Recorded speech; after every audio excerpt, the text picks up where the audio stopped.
J'ai choisi Altamétrise parce que c'est une filiale de SNCF Réseau, donc l'entreprise elle contribue à améliorer la maintenance du réseau ferré. En fait, il me tenait à cœur de trouver un travail qui ait du sens et le domaine ferroviaire s'y prête totalement parce que c'est un mode de transport bas carbone. C'était d'étudier l'empreinte environnementale des services numériques d'Altamétrise. En fait, tous les services d'Altamétrise Suite, ils sont hébergés sur le cloud. Le cloud, c'est pratique parce qu'on n'a pas à acheter et entretenir les infrastructures. On utilise en fait des ressources informatiques en ligne selon nos besoins, donc ça confère beaucoup de flexibilité. Mais le cloud et le numérique en général, ça a une forte empreinte carbone.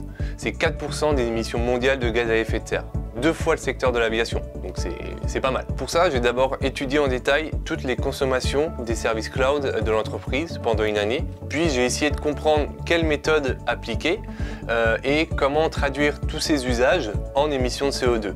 L'idée, c'est d'avoir derrière des résultats scientifiquement solides. L'empreinte carbone d'Altamétrise Suite en 2022, c'est 14 tonnes de CO2 équivalent.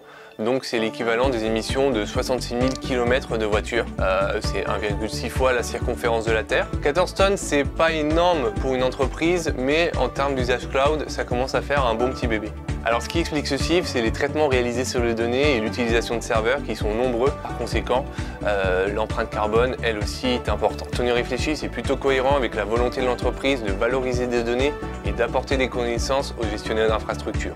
Cette empreinte carbone, elle est un peu à l'image de la qualité de service d'Altamétrise. Finalement, vouloir optimiser la maintenance grâce au numérique, est-ce que c'est vraiment une approche plus vertueuse? C'est ce qu'on a essayé de vérifier pour une thématique de maintenance. Prenons le cas du ballast, le lit de cailloux sur les voies. Ce que les calculs montrent, c'est que l'exploitation des mesures 3D acquises sur le réseau, elles permettent de réduire de 6 à 14% les émissions liées à l'entretien du ballast, ce qui représente 350 à 800 tonnes de CO2 équivalent pouvant être évitées.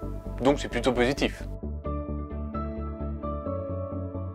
Ces 6 mois passés chez Altamétrise, c'était vraiment surprenant. J'étais basé à l'agence de Lyon et j'ai découvert des personnes vraiment passionnées par leur travail et aussi par le domaine ferroviaire. En fait, tout le monde travaille sérieusement et avec beaucoup de rigueur, mais dans une ambiance très ouverte, très conviviale et très bienveillante. C'était très intéressant et challengeant pour moi parce que j'étais seul à travailler sur ces sujets dans l'entreprise.